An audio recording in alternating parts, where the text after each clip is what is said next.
There is a particular kind of loss that does not come with a funeral.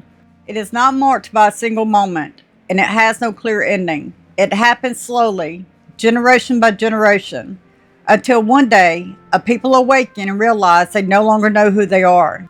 This is the story of the lost tribes of Israel, not a mystery meant for speculation alone, but a human story of exile, erasure, trauma, and survival.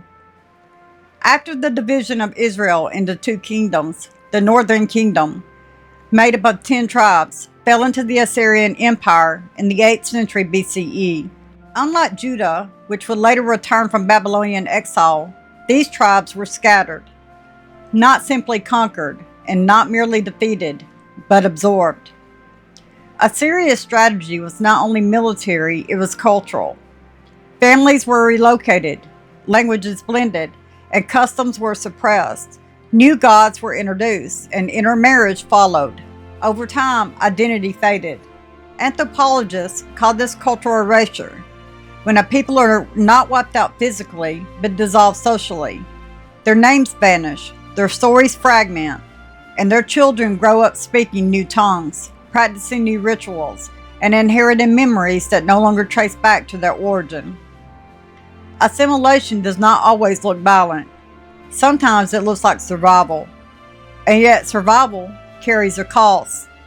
The lost tribes did not disappear in a single generation. They disappeared slowly through adaptation, compromise, and the human need to belong somewhere, even if that place is not home. Over centuries, myths emerged, some hopeful and some fantastical, claiming to locate the tribes in distant lands, hidden valleys, forgotten nations. These stories reveal something important, whether they are historically provable or not. We ache for continuity. We long to believe that what was scattered was not wasted, that what was broken was not erased, that identity once given by God is not so easily undone. But the deeper truth may be this: the tragedy of the lost tribes is not only that they lost a homeland, it is that they lost collective memory. Trauma does that. When safety depends on blending in, and when survival requires silence, identity becomes fragile. Stories are shortened, names are changed, and faith becomes private, then optional, then forgotten. And yet Scripture never says God forgot them. The prophets speak again and again of a God who scatters but also remembers, a God who disciplines but does not abandon, a God whose covenant is not erased by geography. The tribes were absorbed. Spiritually, they were never unseen, and this is where their story meets ours. We live in an age of identity without homeland. Many no longer know where they belong, culturally, spiritually, or relationally. Faith has been diluted, tradition questioned, and roots severed.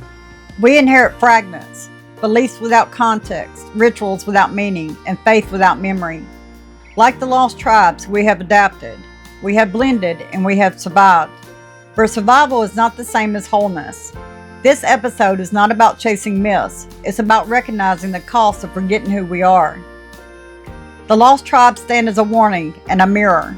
They remind us that identity must be taught, not assumed, that faith must be remembered, not merely inherited, and that belonging requires intention. And they offer us this quiet hope. Even when people forget God, God does not forget people. Even when names are lost, He knows them. And even when identity is fractured, He remains faithful. The question left to us is not where the lost tribes went. The question is, in a world that pressures us to assimilate, dilute, and forget, will we remember who we are?